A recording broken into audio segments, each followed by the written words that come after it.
কিভাবে বলে নারীকে বুলিং করা হয়? লস হয়েছে এটা আমি প্রথম শুনলাম। বরবাদ কোন লেভেলের হিট সিনেমা এটা আপনাকে আমার মনে হয় না এখানে যারা যারা আছেন কাউকে বলে বোঝানোর কিছু আছে। নারী বুলিং যারা দেখছে, যারা বলতেছে, তারা কি অর্ধেক সিনেমা দেখা বের হয়ে গেছে কিনা আমি জানি না।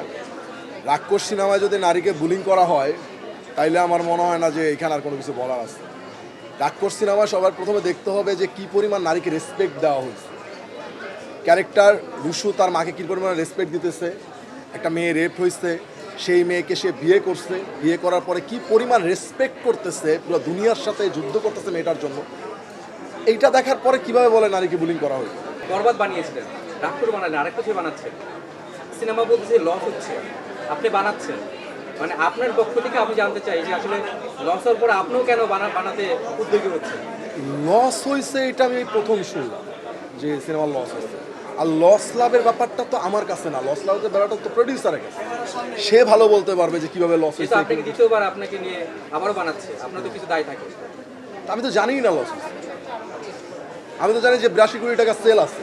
না আমি ধরেন যখন একদম বিএমআর থেকে বলেন, রিয়েল এনার্জির পেজ থেকে বলেন, যখন একদম কালেকশনটা দেখাইলো তখন তো দেখলাম মানে হ্যাঁ আমি যদি ভুল না করি আমার ফেসবুকেও দেওয়া আছে 82 কোটি টাকা গ্রস সেল। এখন সিনেমা হল থেকে ধরেন তখন শোনা গেছে যে টাকা পাওয়া যাচ্ছে না, পাওয়া যাচ্ছে। এইভাবে করে যদি লস হয় সেক্ষেত্রে তো আমার কোনো কিছু বলার নাই। দেখেন বরবাদ কোন লেভেলের হিট সিনেমা এটা আপনাকে আমার মনে হয় না এখানে যারা যারা আছেন কাউকে বলে বোঝানোর কিছু আছে নাকি মিথ্যা কথা বলতেছে। সর্বোচ্চ হিট সিনেমা তো নাকি না? তাহলে এই সিনেমা কী করে লস আমি যায়? আর দেখেন লস লাভের হিসাবটা আমার থেকে না প্রডিউসাররা ভালো বলতে পারবে।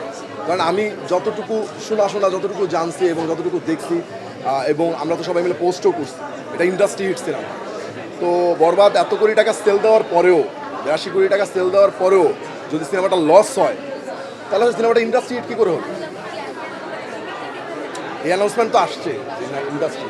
দ্বিতীয়বার কাজ করলাম না কেন, এটা তো হইতে পারে না। দ্বিতীয়বার তো কাজ হবে। হ্যাঁ, এখন আমি যদি সাকিব ভাইয়ের নিয়ে ব্যাক টু ব্যাক বানাতে থাকি, যদি বানানোর সময় লাভ হয় তাহলে অবশ্যই তাকে নিয়ে আবার কাজ করা মানে একটা কি থাকে, আমাদের টেন্ডেন্সি থাকে। এর জন্য কি অন্য কাউকে নিয়ে কাজ করবো না? অবশ্যই সেটা আপনি অংশটা একটু বলেন। কারণ আমার কাছে মনে হয়েছে আমার গল্পের সাথে রাক্ষসের সাথে আসলে সিয়াম যায়, এর জন্য আমি ওনাকে নিচ্ছি। অভিজ্ঞতাটা কেমন? খুব ভালো, খুব ভালো, খুব ভালো। সিয়ামের সাথে আমার অভিজ্ঞতা টুকু। দেখেন এখন এই যে মাত্র আমি যখন লিফটে উঠতেছিলাম তখনও এক ভদ্রলোক বাইক নিয়ে তার ওয়াইফকে নিয়ে যাচ্ছে। সেও আমাকে দূর থেকে দেখে বলতেছে ভাই টিকিট পাচ্ছি না। তো টিকিটের হাহাকার লেগে গেছে। রাক্ষসের জন্য মানুষ সব জায়গায় শো হাউসফুল যাচ্ছে আলহামদুলিল্লাহ। ভায়োলেন্স দেখতে তো মানুষ সিনেমা হলে আসে, তাইলে তো কোনো গল্প টল্প ছাড়া কাটাকাটি মারামারি চালাই দিলেই তো চলবে, ঠিক না? গল্পের প্রয়োজনে ভায়োলেন্স আছে, ভায়োলেন্সের প্রয়োজনে গল্প হয় না। সো মানুষ গল্প দেখে, এর জন্য বরবাদ এত বড় হিট হয়েছে। রাক্ষস এখন হুমড়ি খায় মানুষ দেখতেছে। আপনারাও মনে হয় আমার টিকিট কাউন্টারে গেলে আপনারাও মনে হয় অনেকেই রিপোর্ট করতেছেন যে নিচ্ছেন, আপনারা তাদের কাছ থেকে ফুটেজ নিচ্ছেন যে টিকিট পাচ্ছি না রাক্ষস। আপনাদের অনেকের কাছ থেকে এইরকম ফুটেজ আছে, আমি যদি ভুল না করি, এবং আপনারা আপলোডও করতেছেন। তো মানুষ গল্প দেখতেই আসে। ভায়োলেন্স মানুষ রাস্তাঘাটে অনেক দেখতেছে। বাংলাদেশে অনেক অরাজকতা হয়, গোলাগুলি হয়, এগুলা ভিডিও করা হয়, সিসি ক্যামেরা দ্বারা হয়, ওগুলো ভাইরাল হয়ে যায়, ওগুলো দেখতেছে মানুষ। সিনেমা হলে মানুষ টিকিট কেটে আসে গল্প দেখার জন্য, বিনোদন নেওয়ার জন্য। বরবাদে মানুষ বিনোদন পাইছে, এর জন্য বরবাদ এই পর্যন্ত চলছে। কুরবানির ঈদের সময় তো 10টা সিনেমা হলে বরবাদ চলছে না? যখন এক ঈদ পার হয়ে আরেক ঈদ আসে, তারপর যদি গত ঈদের সিনেমা যদি চলে থাকে 10টা সিনেমা হলে, তাহলে বুঝতে হবে সিনেমার কোন লেভেলের। হ্যাঁ, সিঙ্গেল স্ক্রিনে গেলে দর্শকরা আবারও ঈদের আনন্দ পাবে, এমনটা বলছেন রাক্ষস। সিঙ্গেল স্ক্রিনের সাথে কথা হলো কিনা বা কবে থেকে দেখতে পাবেন? হ্যাঁ, সিঙ্গেল স্ক্রিনের সাথে কথা হচ্ছে, আজম ভাইয়ের সাথে কথা হচ্ছে, আপনার সাথে কথা হচ্ছে। আমাকে অনেক সিঙ্গেল স্ক্রিনের মালিকরা আমাকে টেক্সট পাঠাইতেছে।